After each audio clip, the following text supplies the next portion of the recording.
With the city shifting westwards, Gooderham felt the areas east of Yonge might become run down, and so in 1903 he built North America's finest hotel of the day, the King Edward.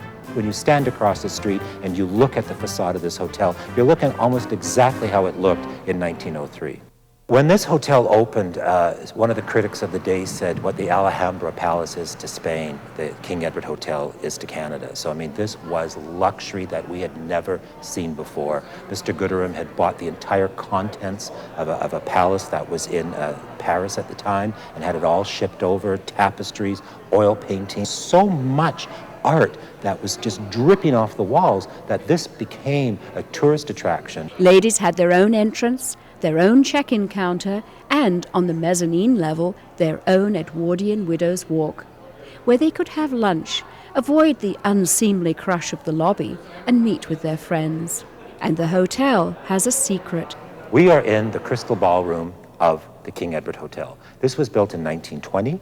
In the 1920s, the King Edward Hotel was no longer an Edwardian palace. They wanted to modernize themselves, become part of the Jazz Age. So they hired a whole new architectural firm to build this 18-story tower that's attached to the old hotel. And on the top, they built this magnificent ballroom and named it the Crystal Ballroom, because there used to be 3 beautiful crystal chandeliers that hung in this room.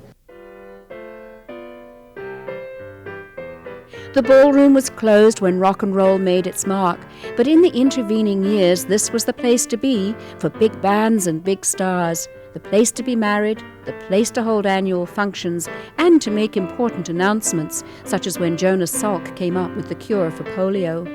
Another hotel that was part of the city's history, the Royal York, opened in 1929, amidst much pomp and ceremony.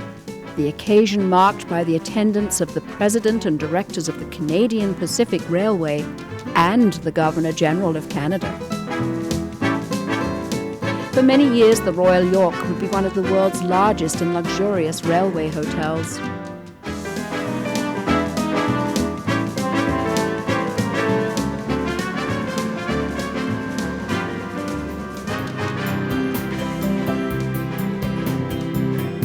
For more information, visit our website on topoftheworld.net.